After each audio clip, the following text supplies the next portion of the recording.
할렐루야. 한 번 더 인사하겠습니다. 사랑합니다. 축복합니다. 네. 얼마 전에 우리나라가 드라마를 참 잘 만드는 나라입니다. 제가 드라마를 저는 잘 안 봅니다만 드라마 가운데 유명한 드라마가 있었나 봐요. 별에서 오는 그대. 맞죠? 그 다음에 또 하나 상속자들. 이게 드라마 전문가들은 잘 이미 그 얘기만 들어도 스토리가 다 머리에 그려질 건데 저는 안 봤습니다만 이게 그렇게 인기 있나 봐요. 그리고 이게 더 인기 있는 곳이 중국에서 이렇게 인기가 있나 본데 며칠 전에 그 인터넷 기사를 보니까 재미있는 게 쓰였더라고요. 중국에서 영화를 하나 만들었는데 별에서 온 상속자들이라는 영화를 만들었답니다. 그래서 그걸 지금 런칭하고 이렇게 찍고 있는데 아주 화제래요. 별에서 온 상속자. 참 대단한 민족이다 생각이 들었습니다. 카피도 잘했어요. 오늘 말씀의 제목이 비슷합니다. 하나님 나라의 하나님 기업의 상속자들입니다. 하나님 기업의 상속자들. 자, 우리 옆에 한번 인사하실까요? 이렇게 인사했으면 좋겠습니다. 당신은 하나님 나라의 상속자입니다. 아멘. 자, 여러분, 이거 정말 중요한 개념이에요. 우리 신앙생활을 하면서 하나님의 나라, 그 하나님의 기업의 상속자가 된다는 것은 정말로 중요한 개념이고, 우리가 이것을 놓치고 살아가면은 이것은요, 정말 중요한 핵심 하나를 놓치고, 핵심 하나가 아니라 그 핵심을 놓치고 살아가고 있는 것 같아요. 기업이라는 것은 부모나 친족으로부터 물려받게 되는 재산이나 사업을 기업이라고 합니다. 사람에게 이제 기업이 있으면 자식에게 그 기업을 물려주고 재산도 물려주듯이 하나님에게도 기업이 있어서 그 기업을 사람들에게 상속해준다 하는 겁니다. 하나님의 기업이라는 것은요, 뭘 말하냐면 하나님 나라에 속해 있는 하나님의 복들을 말합니다. 이 하나님의 나라에 속해 있는 이 축복들이 현재적인 것이기도 하고 또 미래적인 것이기도 합니다. 이 모든 것이 다 들어있는 것이 그런 개념이 하나님의 기업인데 하나님은 하나님의 나라의 이 기업을 맡아서 대신 경영해 갈 만한 그런 사람을 지금까지 계속해서 찾고 계셔요.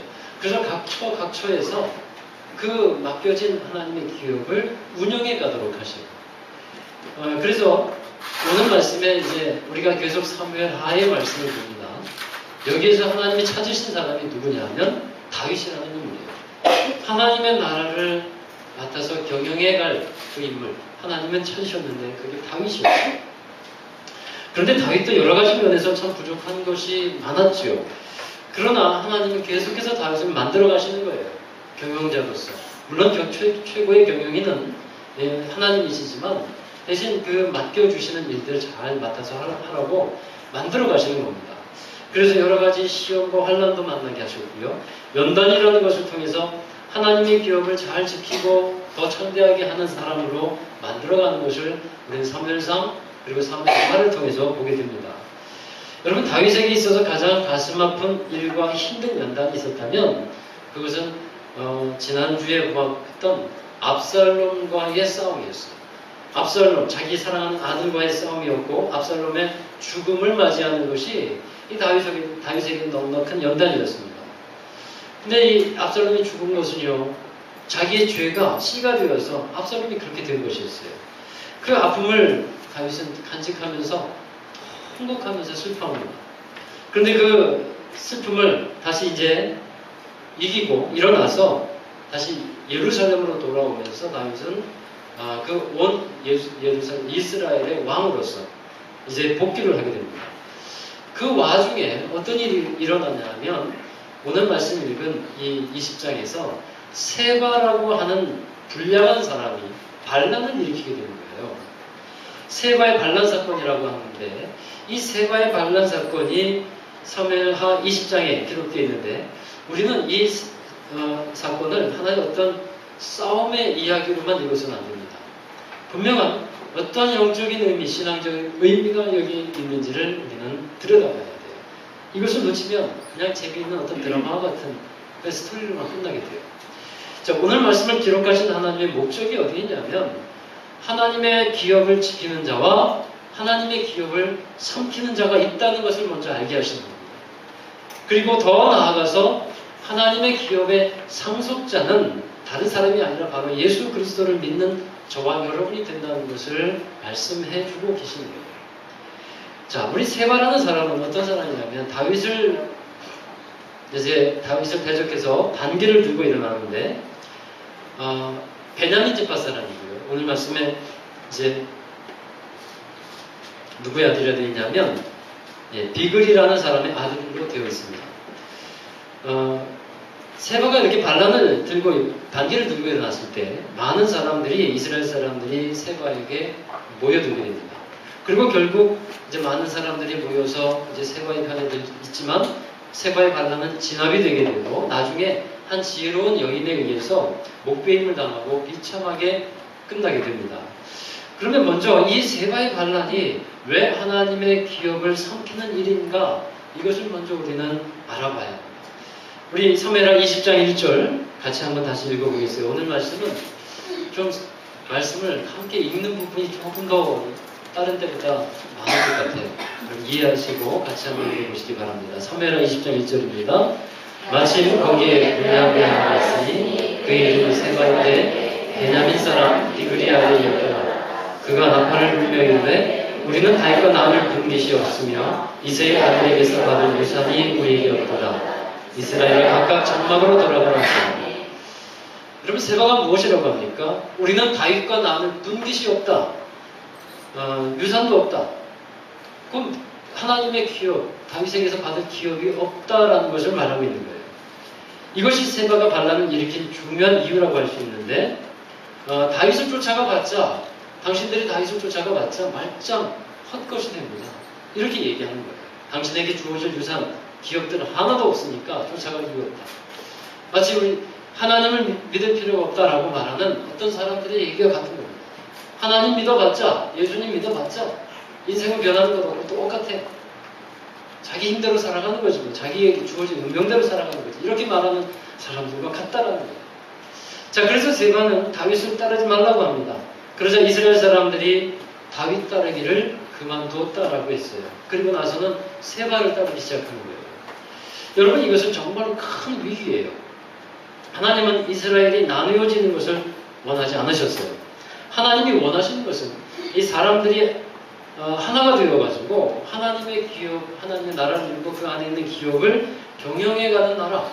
그래서 많은 나라들, 많은 열방들에게 하나님을 알게 하며 구원의 은혜를 끼쳐가는 그런 나라를 하나님이 꿈꾸셨는데 이게 나누어지는 것은 참 큰 위기입니다. 창세기에 야곱의 12아들이 나오죠. 12아들이 12지파가 되는데 이 12아들이 시기와 질투로 인해서 서로 나뉘어져 있었어요. 그랬을 때 하나님은 그들을 하나가 되게 하시기 위해서 일하셨던 것을 우리는 창세기를 통해서 봅니다. 기근과 고난을 통해서 애굽에 이제 먼저 가 있는 요셉. 그 모함을 받아서 애굽에 가 있었죠, 요셉이. 그런데 기근과 어떤 고난을 만나게 되고 이 나머지 형제들이 다 애굽으로 내려오게 돼서 결국에는 이 12아들이 서로 생명의 공동체인 것을 확인하게 돼요. 서로 한 사람이라도 없어지거나 한 사람이라도 해를 입으면 똑같이 우리도 해를 당하는 것이고 생명이 위험한 것이다라는 것을 이들이 알게 됩니다. 하나님이 그렇게 만들어 가시는 거예요. 왜 하나님이 그렇게 하나가 되게 하시고 만드십니까? 하나가 되지 않고서는 하나님의 기업을 받더라도 경영을 해나갈 수가 없기 때문에 그래요. 그래서 하나가 되도록 하시는 거예요. 구약의 12아들, 12지파는 그건 뭐와 같냐면 구약의 교회와도 같은 겁니다. 교회와 같아요. 마찬가지로 그것처럼 교회가 하나가 되어서 나아갈 때 우리가 하나님의 기업을 잘 이루어갈 수 있고 또 지켜나갈 수 있게 된다 하는 사실입니다. 여러분 같은 형제가 나눠지면요. 그 다음도 기업을 제대로 이어갈 수가 없게 되는 겁니다. 이스라엘을 하나님이 하나가 되기 위해서 하나님은 다윗을 연단하셨고 또 다윗을 유능한 경영자로 세우셨는데 이제 이 다윗이 이루어가는 이 나라도 하나님의 교회와 같은 겁니다. 그런데 지금 이 세바라는 인물 때문에 이 하나님의 세우신 이 교회와도 같은 나라가 갈라지게 생기는 거예요. 어떻게 다시 하나가 되어가지고 통치를 다시 회복하게 됐는데 또 갈라지게 되니까 이것은 큰 위기라는 거죠. 그래서 이 세바라는 사람은 다윗을 따라가지 않게 하고 사람을 선동합니다. 자, 여기서 우리는 이 세바라는 사람이 일하는 것을 통해서 사단이 어떻게 역사하는지를 보게 돼요. 사단도 역사하는 것이 똑같아요. 자, 우리 먼저 사단은 어떻게 역사하냐면요, 시기와 질투로 인해서 싸움이 일어날 때, 그때 사단이 역사한다는 사실이에요. 지금 세바라는 사람이 일어나게 되기까지 앞에서 이런 일들이 있었어요. 19장 40절부터 43절에 보면 이런 일들이 있었는데, 유다 사람들과 이스라엘 사람들 간에 논쟁이 있습니다. 이들은 서로 다투기 시작했어요. 왜 다퉜냐면 다윗이 이제 예루살렘 요단강을 다시 건너와서 예루살렘의 왕으로 복귀를 하게 되는데, 이스라엘 지파 사람들은 유다 지파 사람들을 탓합니다. 이 다윗 왕이 그렇게 고생한 것은 당신들 때문이 아니냐. 그랬더니 유다 지파 사람들이 뭐라고 하냐면, 다윗은 우리의 같은 종친이다, 같은 지파 사람이라는 거죠. 그러니까 우리가 함께 하지 않으면 누가 함께 하겠느냐. 그러자 또 이스라엘 지파 사람들이 우리가 많은 그런 분깃을 받을 몫이 우리에게 있는데 그걸 똑바로 알라고. 그래서 유다 지파 사람들도 거기에 지겠습니까? 서로 자기의 주장을 합니다. 그러다가 유다 지파 사람들 목소리가 더 커졌어요. 자, 그런 가운데서 20장 1절 오늘 읽은 말씀에 어떻게 시작합니까? 마침 거기에 분향이 하나가 있습니다. 그러니까 이런 싸움이 있는 곳에 마침 거기에 분향회가 있었어요. 세바가 있었다는 거예요.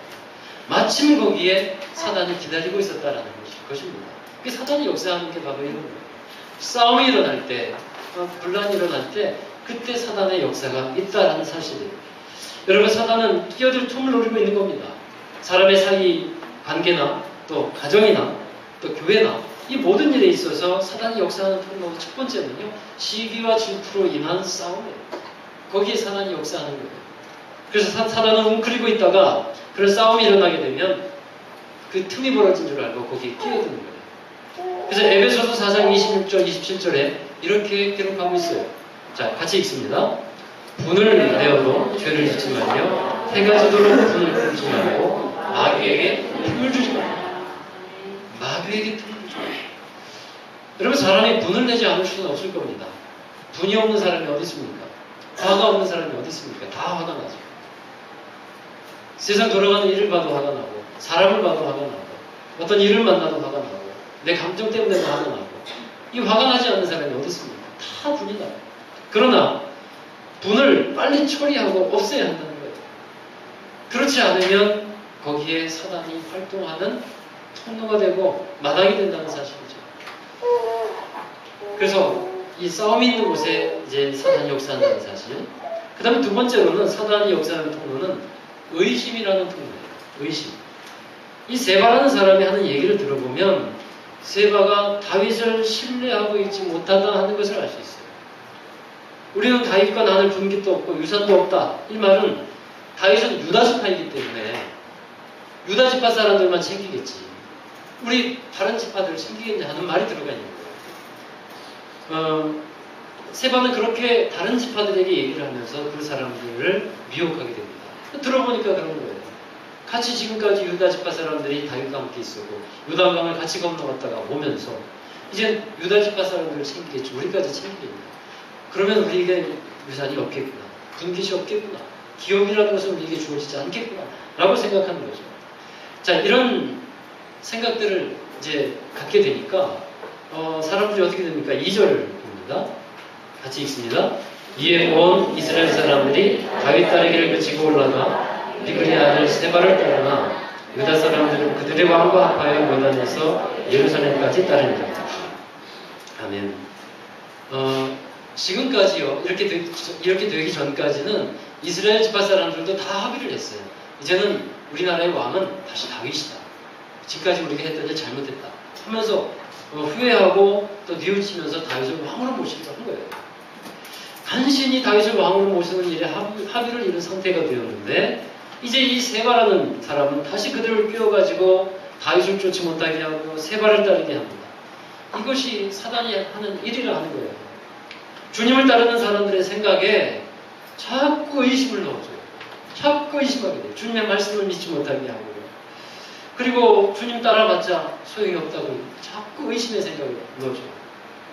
그리고 이 다윗은 주의 종이잖아요. 주의 종도 의심하게 만듭니다. 물론 지금의 시대에 참으로 많은 일들이 있습니다. 보도되는 일들 너무나 많이 보도가 되고요. 또 의도적으로 그것이 보도가 되는 경우도 많습니다. 또 사실적으로 있는 경우도 있고. 그런데 거기에 우리가 넘어가지 말아야 될 것이 있어요. 모든 주의 종들을 이제 다 의심하게 됩니다. 많은 사람들이 주의 종을 믿지 못해요. 믿고 따라야 될 목자였는데 주의 종을 의심하면서 따라가지 못합니다. 이것은 사단의 전략이에요. 믿지 못하게 합니다. 의심하게 합니다. 그래서 내 목자가 또 다른 생각하고 있지 않을까. 이런 생각하는 것이 사단의 전략이에요. 그런 것이 있을 수 있죠. 있는 것이 우리 지금 나라의 현실이 있는데 그 가운데 있는 사단의 전략들을 우리가 분명히 봐야 한다는 거예요. 그래서 하나님 따르지 못하게 하고 그리고 다른 것 따르게 하고. 그러면 이것이 지금 사단이 역사하는 일이라는 것을 우리는 분명히 알아야 하는 거예요. 근데 여기에 더 큰 문제가 있어요. 주님을 따르지 못하게 될 때에 주님을 따르지 않는 사람들에게서는 하나님의 기업이 날아가 버린다는 거예요. 주님을 믿고 따르는 사람만이 그 사람에게만 하나님의 기업이 주어지는 것인데 주님을 따르지 못할 때는 그 하나님의 기업이 이제 그 사람에게는 주어지지 못하게 됩니다. 그 사람이 하나님의 기업을 잃어버리게 된다는 사실이에요.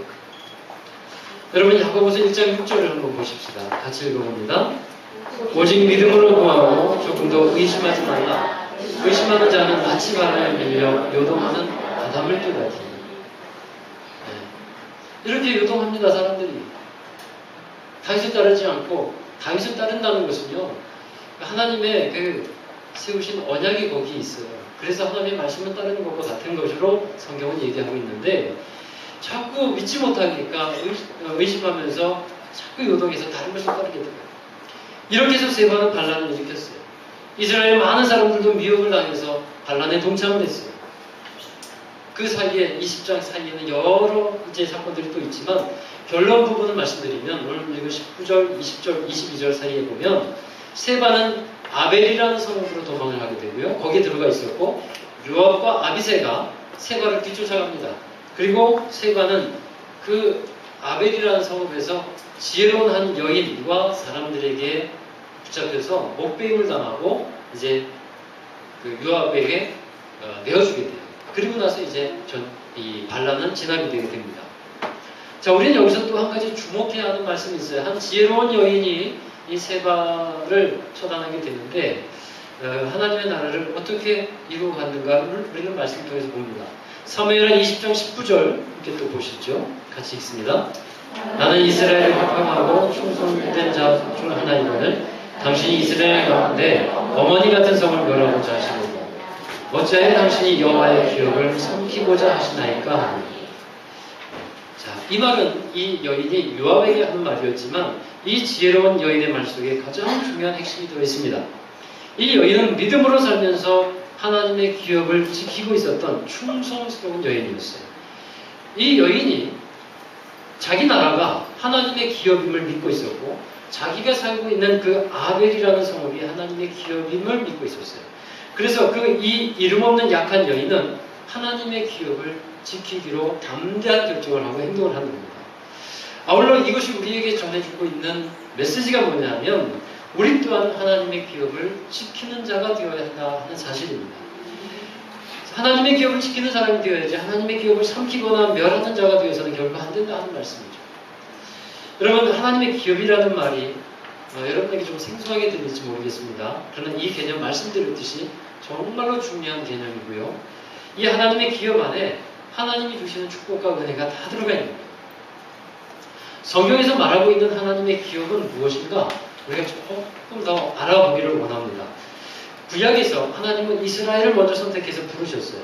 그리고 그들에게 가나안 땅을 주기로 약속해 주셨는데 그 가나안 땅을 그들에게 기업으로 주신다고 말씀했어요. 그러면 그들에게 주어진 가나안 땅에 기업. 그것은 우리에게 무슨 상관이 있겠습니까? 생각해보면 아무 상관도 없는 것 같아요. 가나안 땅에 우리 땅이 한 평도 없지 않습니까?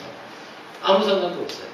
그런데 예수 그리스도가 오신 이후에는 상황이 달라져요. 예수님께서 만유의 상속자가 되십니다. 히브리서 1장 2절을 한번 보십니다. 읽겠습니다. 이 모든 날 마지막에는 아들을 통하여 우리에게 말씀하셨으니 이 아들을 만유의 상속자로 세우시고 또 그로 말미암아 모든 세계를 지으셨느니라. 아멘.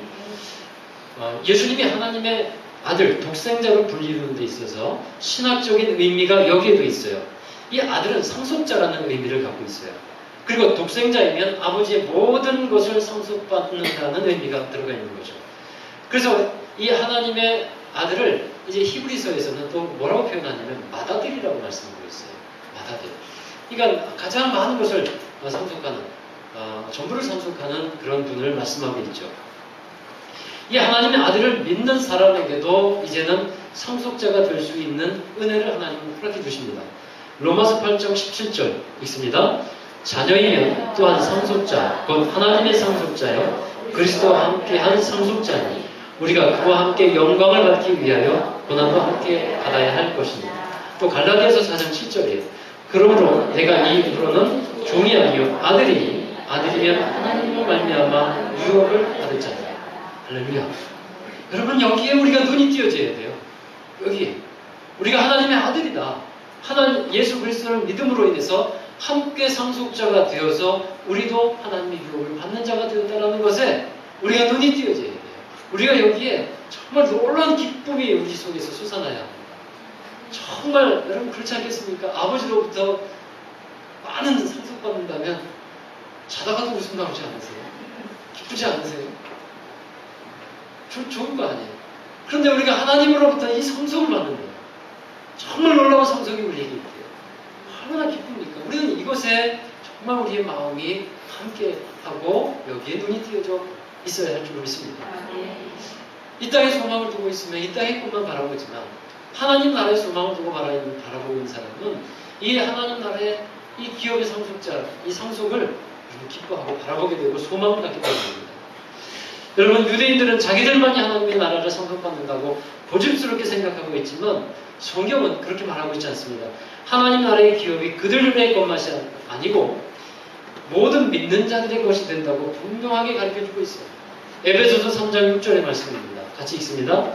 이는 이방인들이 복음으로 말미암아 그리스도 예수 안에서 함께 상속자가 되고 함께 지체가 되고 함께 약속에 참여하는 자가 되리라. 아멘.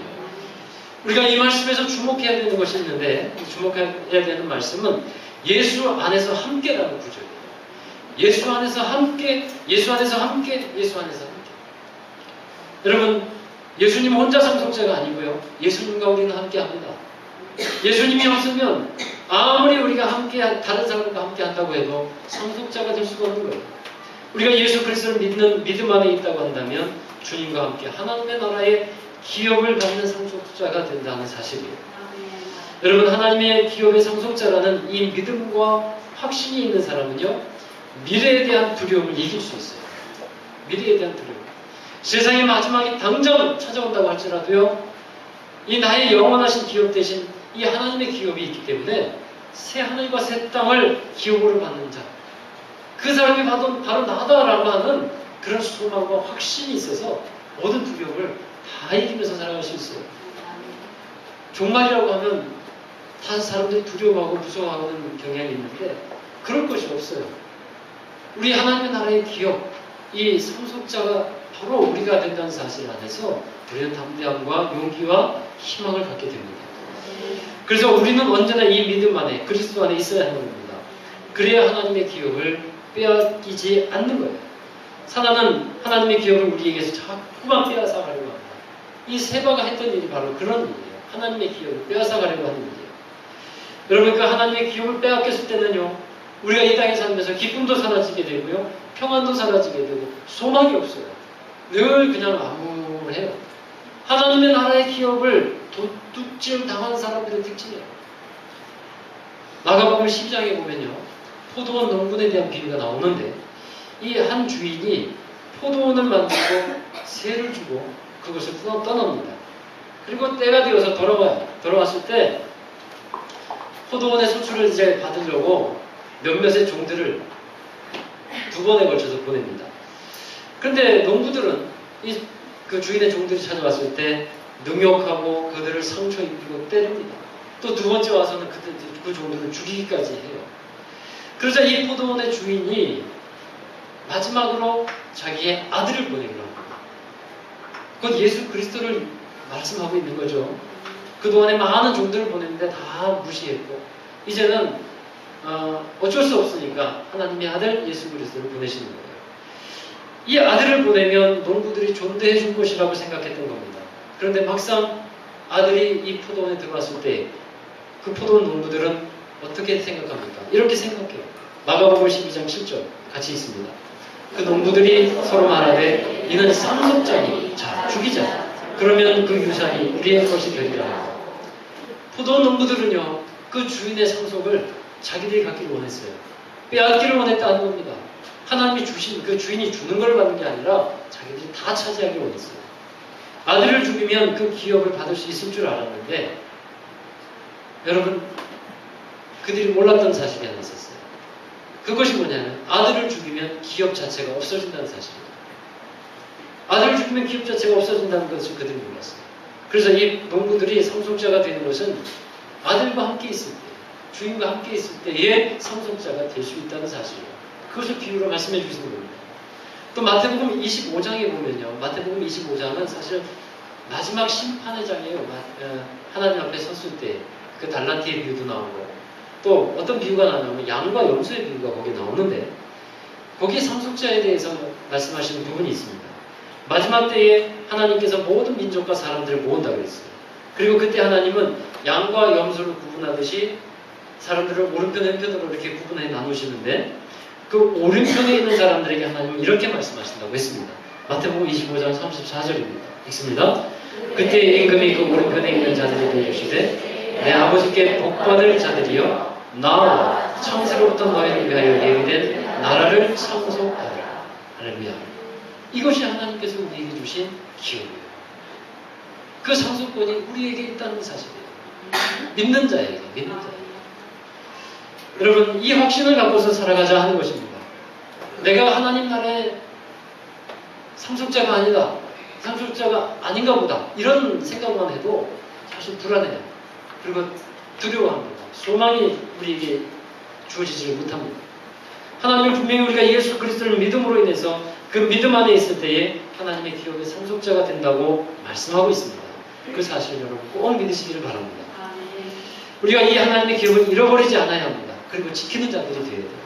그리고 예수 그리스도를 믿는 믿음 안에서 우리는 항상 거함으로써 하나님의 기업이 되어가고 더 창대한 기업을 이루어가고 경영해 가는 여러분 되시기를 바랍니다. 그것이 우리에게 주어진 축복이고 우리에게 주어진 사명인 거예요. 에베소서 1장 11절 12절 같이 읽겠습니다.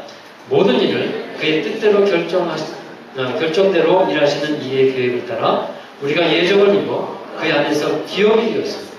이는 우리가 그리스도 안에서 전부터 바라던 그의 영광의 찬송이 되게 하려 하십니다.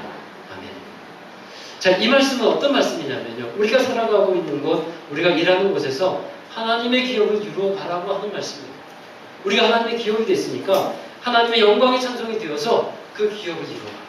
그런 말씀이에요.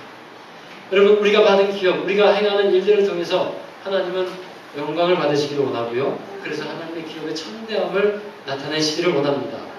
그것이야말로 우리가 정말 살아가야 하는 모습인 것입니다. 그러니까 여러분에게 주신 기업들이 참 많아요. 가정도 기업이고요.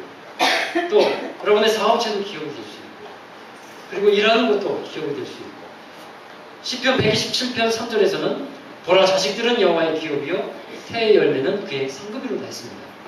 그러니까 자식들도 기업인 거예요. 그 말씀은 무슨 뜻입니까? 자녀들에게 믿음의 유산 하나님의 나라를 기업으로 물려주는 부모가 되고 가정이 되어야 한다는 사실입니다. 자녀들에게 예수 그리스도를 전해주지 않는다면 그들은 하나님의 기업을 잃어버리는 사람이 되는 거예요. 하나님의 기업을 상속하는 사람이 되는 거예요. 그것은 바로 부모된 우리들에게 주어주신 하나님을 위해 주신 사명입니다. 여러분 그뿐 아니라 여러분이 일하고 있는 어떤 일터 또 사업자 이 모든 것들이 정말 하나님의 기업이 되어야 할 줄로 믿습니다. 그래서 하나님의 영광이 찬송이 되도록 그 기업을 이루어가는 거예요. 또 고린도전서에 보면 불의한 자에게는 하나님의 나라를 그가 상속받을 수 없다고 했습니다. 그래서 음행하는 자, 탐색하는 자, 또 술 취한 자, 속이는 자 이런 사람들은 하나님의 나라를 상속받지 못한다고 기록되어 있어요. 그러니까 무슨 말씀이냐면 하나님의 나라를 우리는 물려받았는데 그것을 잘 지키는 자가 되어야 한다는 사실이에요. 우리에게 하나님의 나라가 하나님의 기업이 주어졌습니다. 여러분 그 사실을 믿으시고 잘 지키는 여러분 되시기를 다시 한번 주의 이름으로 축원합니다. 사단의 미혹에 자꾸 주님 따라봐야 주어지는 게 뭐가 있냐? 아닙니다. 정말 하나님 따라가고 주님 믿을 때 우리에게 주어진 놀라운 기업, 그 영광의 기업의 풍성함이 있음을 꼭 믿으면 눈을 들어서 바라볼 수 있는 여러분 되길 바랍니다. 그래서 여러분 나눠지면 안 돼요. 하나님이 교회의 소망을 갖고 계세요. 그래서 교회가 나눠지면 이 교회도 기업인데 이 기업을 목적에 맞게 하나님의 뜻에 맞게 이루어가기가 힘들어요. 힘써 성령이 하나 되게 하시면서 힘써 지키는 저 여러분 되길 바라고요. 정말 주님의 귀한 일들을 정말 한 마음으로 같은 그런 비전을 가지고 경영에 나가는 저 여러분 되시기를 주의 이름으로 축원합니다. 기도하겠습니다. 사랑의 아버지 하나님, 우리에게 허락해 주신 놀라운 주님의 축복을 감사를 드립니다. 하나님의 기업을 예수 그리스도를 믿는 우리들에게 상속하게 하여 주셨사온데 하나님, 이 하나님 나라의 기업의 상속자라는 이 말씀이 저희들의 이 세상에서 살아가는 삶과 상관없는 것이 아니고 정말 가장 중요하고 우리가 추구해야 하는 그러한 진리임을 깨달아 알게 하여 주시옵소서. 하나님의 나라의 기업, 이것은 우리의 궁극적인 목표고 우리가 절대로 놓치면 안 되는 그러한 표대가 됨을 꼭 기억하게 하여 주시옵소서. 그래야 우리가 무엇을 하든지 정말 하나님의 영광이 찬송이 되게 하여 주시옵시고 하나님께서 우리에게 베풀어 주신 그 기업들, 우리의 일터와 사업장과 그리고 가정과 교회와 우리 자녀들 정말 하나님의 기업의 풍성함을 경험하도록 주여 축복해 주시옵소서. 늘 주님 안에 믿음으로 열매 맺으면서 살아가도록 우리 모든 성도들 함께해 주시고 축복하여 주시옵소서. 특별히 우리가 하나 되기를 원합니다. 한 마음 되어서 주님의 뜻을 이루어가게 하시고 하나님의 영광을 드러나게 하여 주시고 하나님께서 허락해 주신 우리 교회 정말 하나님의 기업의 풍성함을 나타내며 이루어가는 그래야 하나님께 큰 기쁨과 영광 돌리는 우리 교회가 되도록 축복해 주옵소서. 감사를 드리고 예수님의 이름으로 기도하옵나이다. 아멘. 우리 함께 자리에서 일어나셔서 함께 결단의 찬송 함께 찬양하겠습니다. 우리 바다도 불같이 하나님의 나라의 영광을 비바라보면서 찬양합니다. 주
기업이라고 하나님 말씀하십니다.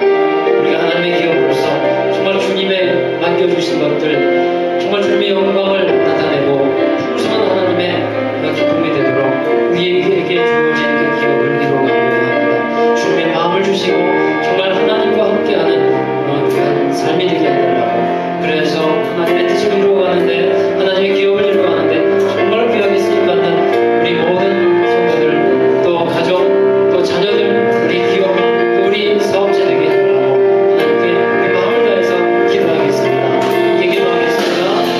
하나님 감사합니다. 우리 허락하는 여러 가지 기업 하나님께 축복을 감사합니다.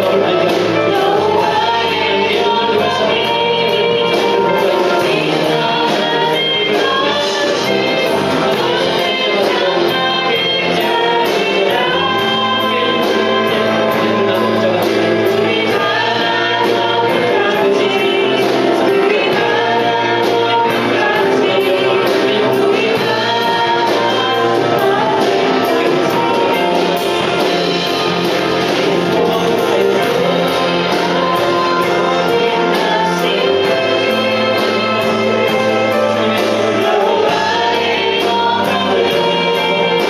하나님께 눈을 들어서